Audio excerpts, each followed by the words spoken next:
All right. So I'm Adam Falco. Just turned 40 this past November. So that was fun during... Happy birthday. Oh, yeah, thank you. Yeah. So big milestone. So I'm married to my wife, April. We're going on over 15 years now. So we have 3 children. Sophia's 10, Vincent is 6, and Juliana is 2, and she pretty much runs the joint at this point. So, oh, that's awesome. So tell me this. I'm 39, just turned 39, so I'll be 40 next year. Kind of just curious, what was it like? I mean, tell me more of like what had been going through your head leading up to it. I mean, obviously, it's probably just another birthday for a lot of people, but you know, there's a lot of people put a lot of emphasis on it. So, what was that for you? That turning 40? Yeah, you know, it kind of, you know, in your mind, you feel like, wow, 40, that sounds so old. But really, is it old anymore? You know, I'm starting getting to the age now, and for the past few years, that you start remembering like when your parents turned that age. So. It's always, you know, fun. Hey, Mom, do you feel old now that you have a, 40-year-old son? They're like, hey, be quiet. But yeah, you know, being, you know, during, you know, COVID with all the restrictions, there was no party or anything. So we just took a trip, me and the wife and the youngest. We left the 2 older ones with the grandparents. We went to Estes Park for a few days, played in the snow, and you know, saw some animals and came back home over a long weekend. Yeah. So, is there any truth? Again, I'm 39, so I'm asking kind of out of curiosity. Is there any truth to the whole, man, everything changes at 40 for your body or your health? It was before 40. Well, we'll get into that probably in the interview. So, all right, man, give us a little background. How'd you start your life in terms of, did you play sports when it comes to health, workouts, anything? Yeah. You know, so, you know, like most kids growing up, played, you know, baseball growing up, and then, you know, got into, in junior high, got into playing football and baseball, and then high school played, you know, football and baseball, and then, you know, would work out during, you know, those periods, but nothing ever real serious. We just, you know, pretty much did it, you know, for fun. And, you know, there was never any structured regimen. It was, you know, we went to practice, played. We had a weight room. There was weights in there, and we would go in there and see who could lift the most on whatever we were doing. I'm like, oh, that's so cool. You lifted all that weight, and then we'd walk out. Yeah, exactly. So, but... Were you built similar to how you're built now? Yeah, I would say I was, you know, fairly the same size. Yeah. You know, I reached maximum height of, you know, 5'8" in high school, and that was it. Yeah. There was no more. What position did you play? So in football, I started out on defense as a linebacker, and then when I got to high school on the freshman team, I started out as a linebacker also, and then the coach was like, hey, we need a center for the offensive line. And he comes over here and says, hey, Falco, come over here. You're going to play center. I'm like, I'm sorry? These dudes are big. Way bigger than me. Wow. He's like, no, you can do it. I'm like, all right. I mean, that's a really cool last name for high school football, right? Yeah. I mean, they had to love that. The coaches probably loved calling you Falco. Yeah, I remember the very first time that I went on campus to A&M, and there was some, you know, old ag checking me in. He's like, hey, man, like, rock me Armadeus, like Falco. I'm like, who are you talking about? What are you talking about? Yeah. And so then, you know, I got introduced to, you know, a German rock star by the name of Falco at, you know, age 18. So oh, that's great. So you played center. Yeah. And how did that work out for you? You know, so actually it worked out pretty well. You know, I like to say they put the smartest guy in the middle. So, you got to remember that all the plays, all the counts. You got to remember everybody else's play and position next to you, because, you know, the guard will look at you like, hey, man, what's the count? I'm like, it was literally 2 seconds ago. Or like, hey, man, what's the play? And then like, hey, man, who am I supposed to block? Oh, that's funny. You're like the leader of the line. Yeah. It makes total sense. Yeah, so it was a lot of fun. I was obviously way smaller than the rest of the offensive line.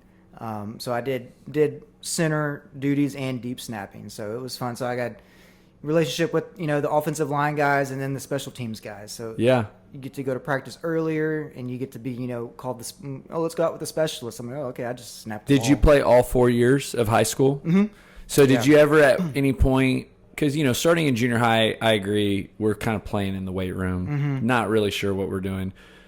In high school, they start putting a little more emphasis, a little bit, on working out. Did you ever kind of take wind of that and really embrace it? I never did on like a structured level.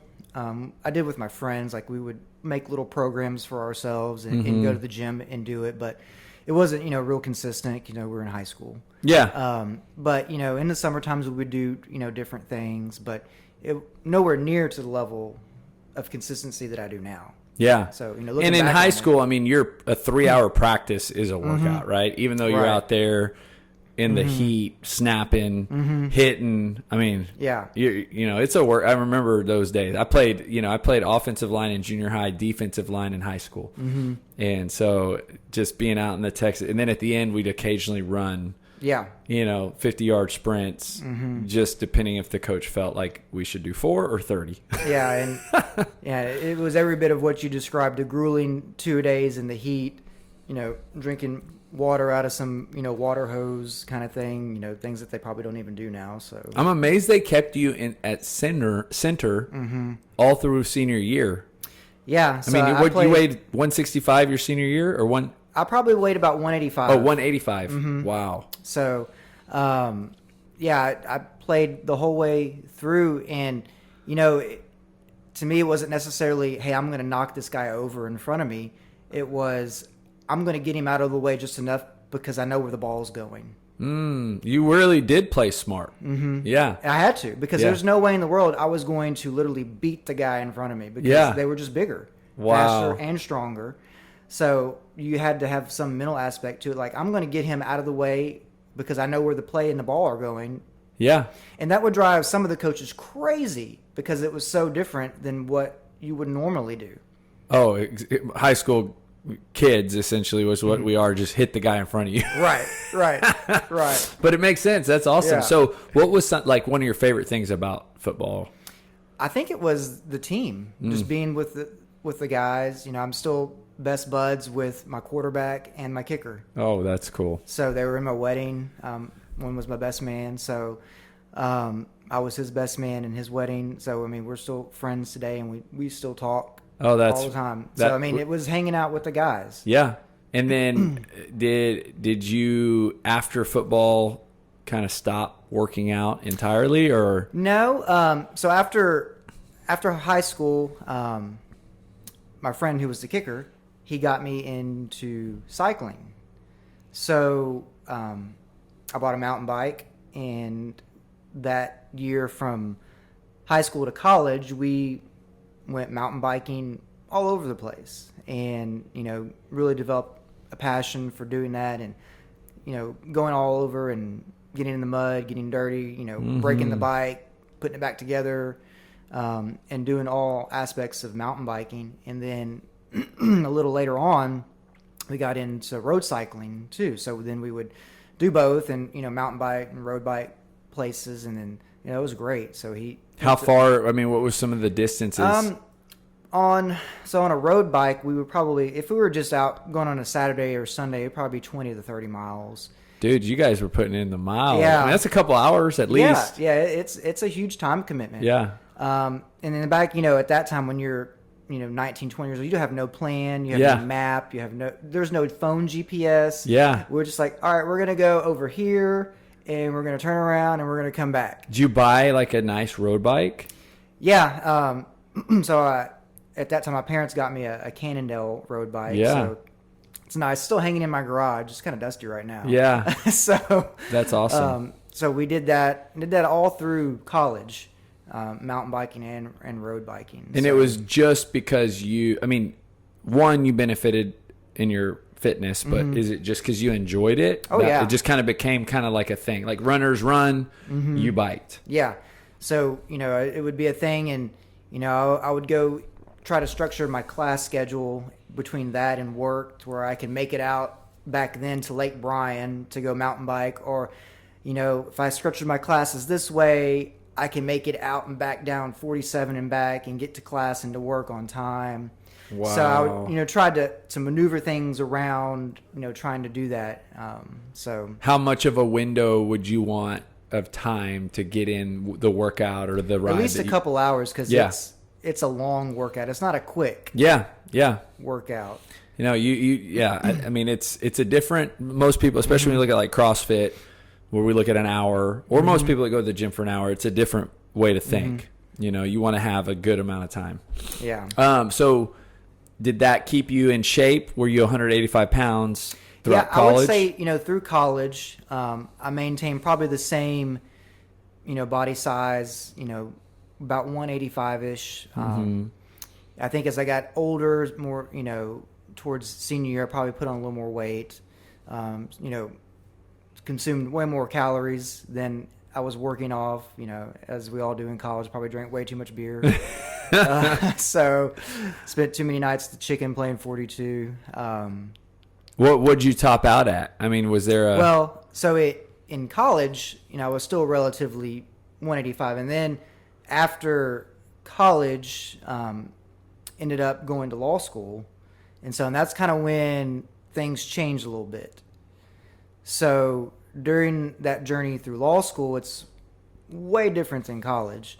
College wasn't terribly easy, but it wasn't hard either. It was, I can do this, and, I'll study, and, I'll make A's and B's, and that's fine. Law school is a whole different game.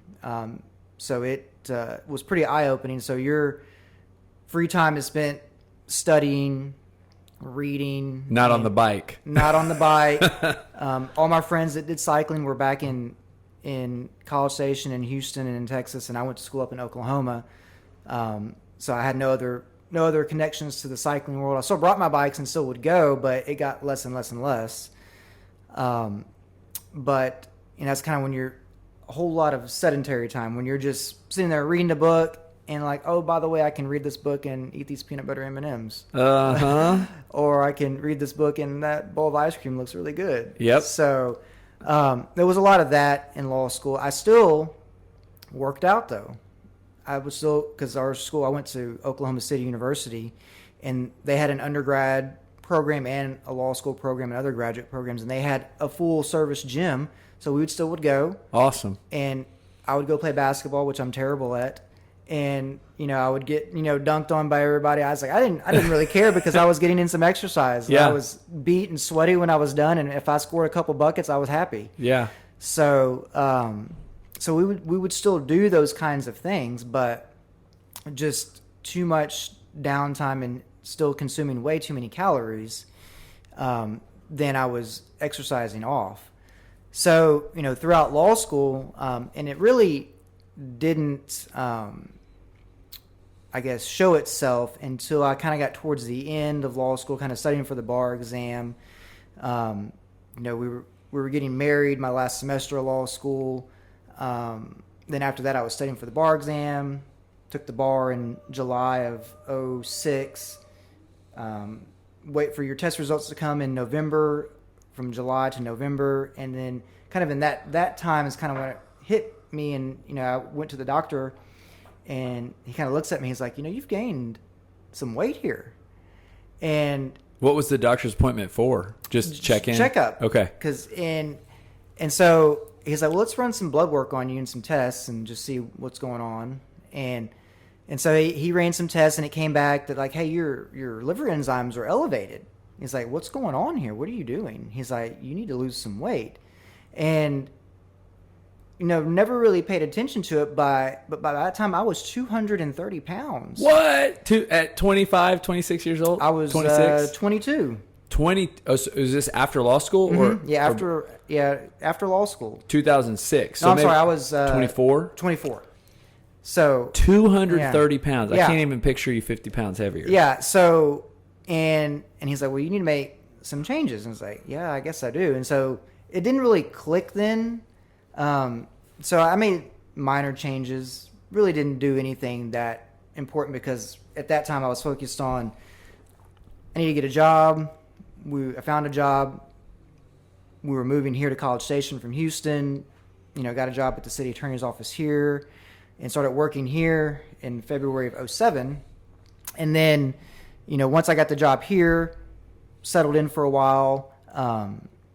And that's when, something else kind of changed a little bit too. My wife had taken allergy shots forever, and she was just kind of done and over taking them. And so we'd found a doctor that kind of specialized in like nutrition and wellness, and kind of not your standard, medical doctor, things that they would do a little differently. And she helped her get off the allergy shots, changed her diet to where she hasn't taken them since. Wow. And then one time, I would go with her. She looks at me and she's like, "Well, what do you do?" the lady? Yeah, the doctor. She's like, "What do you do?" I was like, "I guess nothing." Oh man, I play basketball. Yeah, nothing. So she looked at me and she's like, "You need to make some changes." Wow. And so that was in 2007. Now, just to briefly interrupt, do you know that you're that much overweight? Or is it happening and you're almost, because we're talking about a period of time. You don't just gain that weight in a month. So are you just okay with it? Are you just not paying attention to it? Are you so busy? You got married, you got, you finished your school, you got a job that you're just living and gradually gaining a little bit of weight here and there? Yeah, I think all of that. I don't think it really dawned on me like that my body was changing in the wrong way, because it was over a period of time, and nobody ever told me. And when you look at yourself in the mirror, like, I look okay. Yeah. I don't see anything. My clothes still fit relatively. Yeah. But nobody ever said like, "Hey man, notice like you've put on some weight," which is a hard thing to say to somebody. Right. Or, probably what the better thing would be, like, "Hey, let's go do something together." Yeah. But that wasn't there because... Until the doctor lady called you out. Until she called me out. She had no bones about it. Yeah. So good for her. So she called me out on it. And it was at that time in 2007 that she changed my diet totally. And what'd she do? So for about a year, and our friends and family still look at me like I'm like weird sometimes. I took out all dairy and gluten products from my diet for like over a year. Was that based on anything that she knew about your body, or was it just a kind of a basic prescription she would give people who need to lose weight? Yeah, it was kind of both. So she, ran some tests and found some things that were, I guess, that my body was more sensitive to than I guess your average person. Say, well, you're more sensitive to dairy and to gluten. So what, for people listening who are maybe a little familiar with dairy and gluten, what specific things did that mean for you? Like, what are the things that you were consuming that were dairy and gluten that you cut out? So ice cream, milk, brown cinnamon sugar Pop-Tarts. I still miss them. I haven't had one in forever. Wow. Things like that. So looking back on it in retrospect, it was like, that's why my head hurt, or that's why I would have a stomach ache. It's like, that glass of chocolate milk was hurting me because your body's like, hey, you shouldn't be eating this or drinking this. And right now. so many people don't connect the dots, right? They don't realize that chronic pain, right, has so much to do with how you're eating. And even just like you said, the common headache. And they don't tie it to nutrition, hydration, just so many little pieces. But obviously, do you start feeling better? Yeah. So, I made those changes, and the weight started coming off. I cut out dairy to gluten, started drinking less Cokes, cutting out sugar, and been doing that pretty much since then. And to where now it's been so many years since then that now I know what I should and should not eat. How much weight did you lose making those changes? So from that the epitome of gluttony was at 230 pounds. Now I'm at 175. Wow. Okay, so this was 2007. You're at the doctor's appointment for your wife, in which you basically came out with the prescription for yourself. Right. You cut out dairy, gluten, make some changes. Exercise more or no? Yes. Like you get back on the bike too? So what I did was that before children, and with one child, I started cycling again. Okay. So I started doing that, and then I've been a member at Gold's forever. Yep. And so I would go and do weights, at least weight programs that I thought were good. And then how much time did you see, like 10 pounds or 20 pounds or 30 pounds? Like what was if you can remember, right? What was that? Do you remember hitting benchmarks? Like I just hit 200 pounds, and about how much time had it been? Yeah. And so I can kind of remember some of those because there was definite like goalposts in my head. I remember the 200 mark was a big deal. And around that mark, I had to get all new suits. Because the other ones look like blankets on me. Yeah. And I was like, you look at those and I can't believe that's what I used to wear. And, the coats, the pants, the belts, the shirts, like none of them fit. And I came home one day and I was like, I've got to get some new clothes. Yeah. And my wife was like, you could literally have the belt cinched all the way up and just slide them off of your legs. I was like, I got to go get some new clothes. And I guess fortunately, but unfortunately, that happened a few times along the way, too, because you grow, I guess, out of sizes.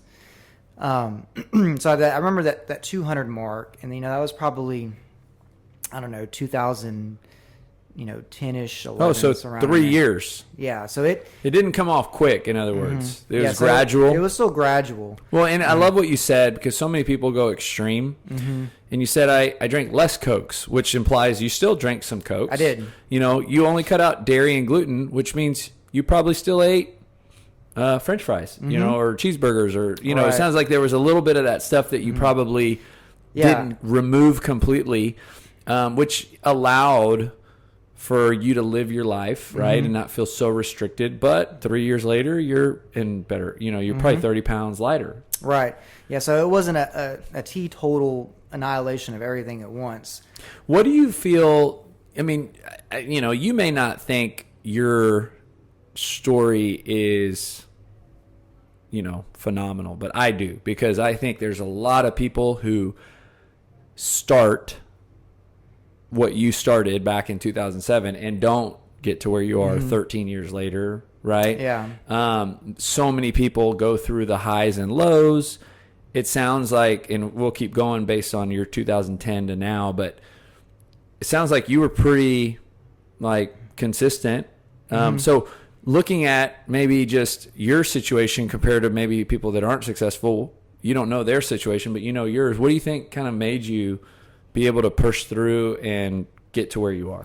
I think it was that one of those initial doctor's appointments that I went to, and growing up, you always would go to the doctor. Everything's good. You're good for another year. And that was the very first time that they had ever said that, hey, something's not right. So that is finally, and that, resonated in me. I was like, well, I'm young. Why is my body doing that? Number one. Number two, I'm causing it. It's not anything that is wrong. It's things that I'm doing that are wrong. Mm-hmm. So I think that in the back of my mind still, even today, pushes me to never get back to that ever again. Yeah. So, and even, after, reaching, around that 200 mark and, cycling and all that kind of stuff, getting busier with, life and kids and things like that, I still, picked up something else to do that was activity, because cycling got to be where it was too time consuming. Yeah, you got kids, little Right. kids. You can't go out for 2 hours and 2.5 hours, leave your poor wife at home. No, because Yeah. I started hearing it. Yeah. Are you really going to go that long again? Is it going to take you that long? Well, see, and again, I did all my marathons and my half Ironmans before kids, right? Because now with kids, it's so hard, not to say this in I don't love my kids, but I can't just go for 3-hour Right. runs, or for 2.5-hour bike rides, so I get what you're saying. Yeah, and so one of my friends that I worked with at the city, he got me into long distance running. And so there was a period of time for about 3 to 4 years where I ran marathons. Nice. So it's something I never thought I would ever do. Something that I don't know if I'll ever do again.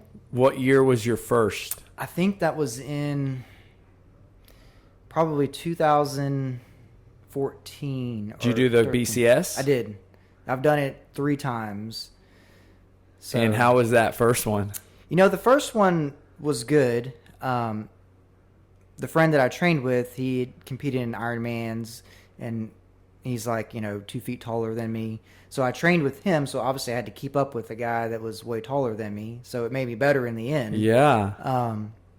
And, going back to sports in high school, I liked that aspect of like, hey, we're doing this together. Hey, you thrive in community. Right. And like, hey, it's 5 a.m. We're going to meet on the corner and we're going to run. To whereas if it's 5 a.m., I'm going to meet nobody on the corner and run. It's just you. It's just me is more difficult. But if you're waiting on somebody and he's waiting on you, you're going to go. Right. So, so I did that for the first year and trained with him, ran that marathon, and then did that again for 2 more years. So what was your time in 2014? I think it was 4:10, I believe. Nice. So, and then did it get better? It actually got worse. Okay. So you did 3 more, you said, right? So I did 3 total. 3 total, 2 Yeah. more. Yeah. And so the reason why my time got worse is because my friend moved away. And so I lost that running partner. Yeah. So I didn't have anybody else to push me. Yeah. So I was still training and doing it on my own. But not as good as I should have been. So you mentioned something earlier about the doctor's appointment kind of shook you up. Mm-hmm. And you really felt like that was kind of the eye-opener that you needed? Yes. To kind of make you focus a little bit more on like, okay, I can't just be unhealthy. Right. Yeah. And another thing, too, kind of around that same time period was, being a brand new lawyer in 2007, working here at the city, and going to like conferences and different things and seeing like other attorneys that have been doing it for 20 plus years, and you see how some of them look, and looking at some of those guys that have been doing it, and you sit at a desk all day long, for 30 plus years, day in and day out, and they're standing in line because all these conferences have mega, buffets and everything, and just loading up on the food. And I was like, man, I don't want to be that guy like that. He's maybe a really awesome attorney and be really good at his job, but I don't want to look like that. I think I can do both, where I can still be a good attorney and not look like that. So that was also motivation too. And then seeing that how many, other health issues and substance abuse issues that attorneys have too, because that's one thing that the bar pushes on folks is, how much help there is out there for attorneys. And I was like, well, if I can, get my health correct and, exercise more, then I won't have to worry about those other things. Yeah. And so no, that's awesome for you to observe that at a young age. Technically, I mean, now you're not there, but you're almost at that mark. Yeah. Like you've almost been doing the attorney thing for 20. And so you can become a great example too for all these other young guys. Because I'm sure, like you said, you sit at a desk, you're billing hours, from computer or sitting down. You're not a very active person unless you intend to be. You have to make the job active. Yeah. So you could sit in front of that desk all day long, day in and day out. I try to.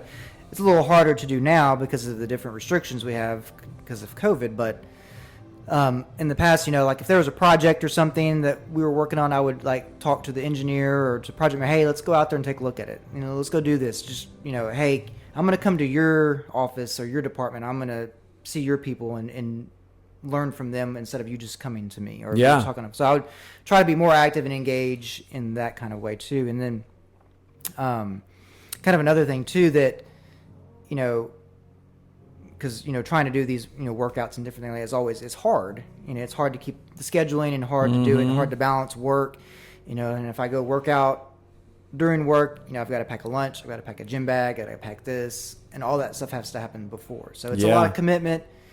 It's, it's the daily grind of routine and doing these things. So, and I think, after you do something a handful of times, it just becomes part of you and you just keep doing it. Yeah, man. It sounds like this last 13 years, you've just like health, fitness has just become a part of your lifestyle. Is that Yes. an accurate statement? Yeah, my wife tells me that when I don't go to the gym, I'm grumpy. So, You know what's funny? I would say that Alicia doesn't get the opportunity to say that because I literally do it every day. Right. But I guarantee you, if I don't work out, I'm grumpy. You know. So you had 3 kids in that time, right? So it's like was that even an obstacle? You know, like the things that most people would say, oh, this became a challenge, so I ended up, you know, did you have anything like that? it was an obstacle and a challenge, but it just made me change what I was doing. So I kind of shifted from the cycling, because that got too time consuming, to the running. Yep. And then, you know, the 5 a.m.s with 2 kids, and then, you know, 2 kids that don't sleep was not happening. So you shifted. So it shifted again. And then after the running kind of ended, I found at Gold's, they had a class called Gold's Fit. So, you know, I would go to the gym and work out, and I would see these people doing these crazy things in this room. And I'm like, oh my gosh, I'm never going to do that. And then, you know, I just happened to walk by one day, and I was like, you know what? I can do that. So, you know, I went to a class. And, you know, I love hearing you say that, because basically what you did is you took the obstacles and you almost like what the buzzword back when COVID hit is, you pivoted. Right, right. You know, you just pivoted. You stayed focused on exercise. You pivoted and you started something that would complement that your life a little bit better than the other thing that wasn't. Now, eating for the last 13 years stayed the same? Did it ever go up and down? So I think over the years it's got better, and I've learned what I should eat and learned what I shouldn't eat, and you know, totally cut out soft drinks, Cokes, all those kinds of things. For the most part, cut out most big, you know, refined sugar things that I can. Every once, you know, it's good to have a piece of good chocolate every now and then. So, yeah, you just moderate. Yeah. You know, you're not. It's not 100% out of your life, but you just don't do. Yeah. And it's crazy when it sounds like, to where you are now, I'm sure you don't eat ice cream every night. No. But when you said you cut ice cream, it sounds like you were eating it pretty often. Yeah, I was actually talking about this with my parents the other day. I was like, man, do you remember back in high school when I would sit down and eat, you know, after dinner, after football practice, eat dinner. And then I would have my second dinner, which would be a bowl of Frosted Flakes. And then I would have my third dinner, which would be a bowl of Bluebell homemade vanilla ice cream with Hershey's chocolate syrup every night. Man, and I mean, I had a real unhealthy, like, nutritional childhood. And I tell people, man, it's amazing how forgiving your body is. And what your body can actually process, and how it... I mean, the abuse that it can take, nutritionally speaking. Yeah, if I did that now, I'd probably be in a coma. Yeah, that's right. So now let's transition to CrossFit. I mean, you've been 3 months. I mean, since January. Yeah, man. And so you were doing Gold's Fit. So let's start with, like, what interested you in CrossFit? So I did Gold's Fit for about 3 years, I think. It started from zero, had no experience doing any of those exercises ever. Never picked up a kettlebell before, never jumped on a box before, you know, never really did pull-ups before. So it was literally starting from zero. A lot of growing pains. Made a lot of progress over those 3 years. A lot of firsts. You know, the first time that I saw them, you know, kick up on a wall and do a handstand, I'm like, oh my gosh, I'm not doing that. And then, you know, finally something just clicks, and, like, you know, you see this person do it, and I was like, you can do it. And it just happens. So a lot of little steps like that along the way. And I think the reason why I like it so much is that it's hard. It's not easy. And I think that probably goes back to just my parents just put it into me, like, hard work. You know, if you're going to do something, you got to put in the work to do it. You know, working with my dad when I was younger, and he owns his own business, construction company, I would go to work with him all the time, and really showed me what is hard work and what does it mean to put in a day's work. And that's, I think, why I like it so much, is that it's hard, and, you know, anything that's hard is, you know, probably worth doing. Yeah. So I think that just goes back to them instilling that into me. Yeah. That, don't be afraid of hard work. What's the difference? Because I think I agree with you, and I think marathons are hard. Like when I think back to anything that I've done physically today was hard, but marathons are a different kind of hard. How would you compare the hard of a marathon compared to the hard of a CrossFit workout? In a lot of ways, they're similar. It's a lot of mental aspect to it. The marathon, you've got to mentally get your mind there to get your body to go do it, because that's a long ways to go. And it's grueling on your body. It's a long training cycle. It's a long process. And it's a lot of time just with you and your thoughts. And it's kind of the same thing with CrossFit too, is that, some of the things that you do are difficult. They're hard movements, and you've got to learn it, pay attention to it. You've got to figure out how to do it. And then once you figure out how to do it, you've got to tell your mind, to tell your body to move that way. That's right. So it's similar in that aspect too.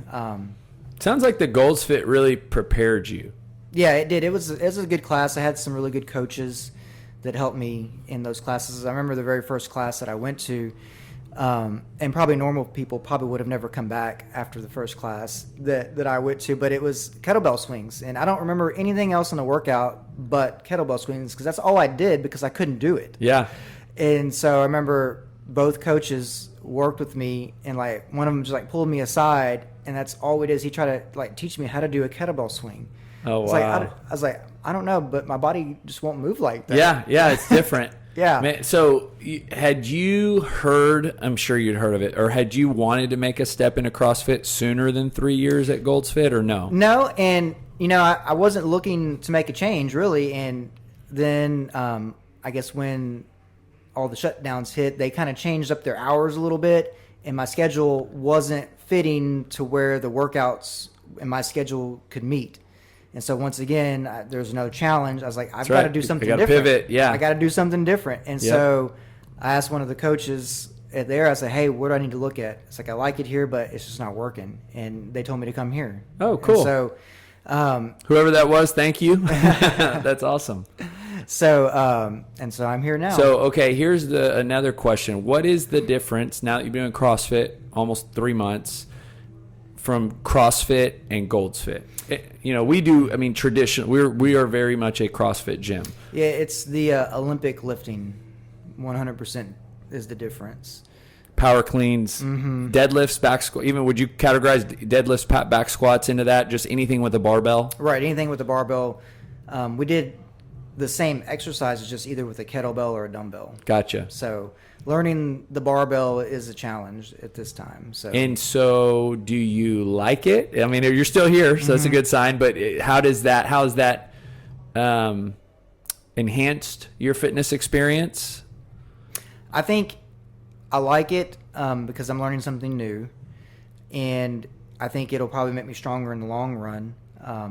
And I think, just getting over that first mental aspect of lifting this gigantic bar over your head with these gigantic weights on it. Once you're past that, it's okay. Well, I remember the first day you came, but then I remember we did snatches like the few days later. It was very, and I thought you moved very well. It was like the fact that you had never done it before, you moved well. Let's just call it that. So do you feel like, as you've kind of transferred into, we'll call it the new barbell techniques, like you can see a difference in your body or in your athleticism and your workouts?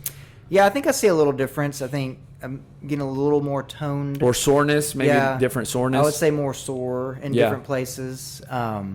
But yeah, I think it's definitely helping. If we could write a perfect workout for you that you would be like, man, that's my jam, what would it be? Not wall walks. Oh, yeah. Not wall walks. I kind of like the one that we did yesterday where it was a 400-meter run and then burpee pull-ups. I think, things that are like that are fast and kind of keep you engaged the whole time. Yeah. I think I really like those, even though when you're doing it, they're awful. That's right. No, it's hard. Mm-hmm. I mean, and I always tell people it's always relative to how fast you go. Mm-hmm. It can be harder, right? but it's, each person's kind of having their own experience because depending on whatever fitness level you're at, but having the other people in the class kind of really gives you that push, Yeah, that sense of community that you get here is really good.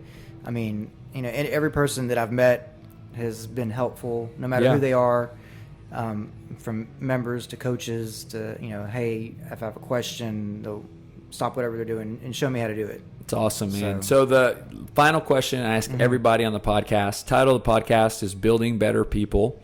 That's kind of our tagline, if you call it that. It's our purpose, really. The mission behind what we do is, as a staff, as an owner, the belief that every person that works out comes to this gym and exercises becoming a better version of themselves. And I believe that not just at this gym. I believe that at Gold's Fit or marathon training or cycling. I mean, I just think working out makes a person a better version of themselves. So through all these years, how's that been true for you? How's it true to this day? I think I think I have a version of that we do at home, that when we tell our kids we're trying to teach you to be a good human, kind of the same thing. And it kind of starts, as with a good foundation of, with your faith, number one, and, trying to teach them, about Christ and Jesus and learning about our Catholic faith, and, trying to every day do something better than you did yesterday, and trying to, with at least our children, show them, like, hey, these are things that you need to learn on, things that you should work on, things you did good and things you didn't do so good at, but we're going to get better. And I think it's the same thing with adults. Having that strong foundation in faith, trying to build upon that, whether it's in work, whether it's at the gym, whether it's hanging out with friends, whatever it is, I think it all starts there. And then from there, once you put your faith into religion, into God, I think it kind of everything else just falls into place. And it's something my parents put into me, and I'm trying to do the same to my kids and try to do every day. And I think just like work, like practicing law, you're practicing every day, just like you're practicing your faith every day. And when I come to the gym, I'm practicing this every day too, with all the same goal of trying to make myself better so I can help my kids grow up to be better. It's like a building block. Right. It's awesome, man. Thanks, Adam. Yeah, thank you.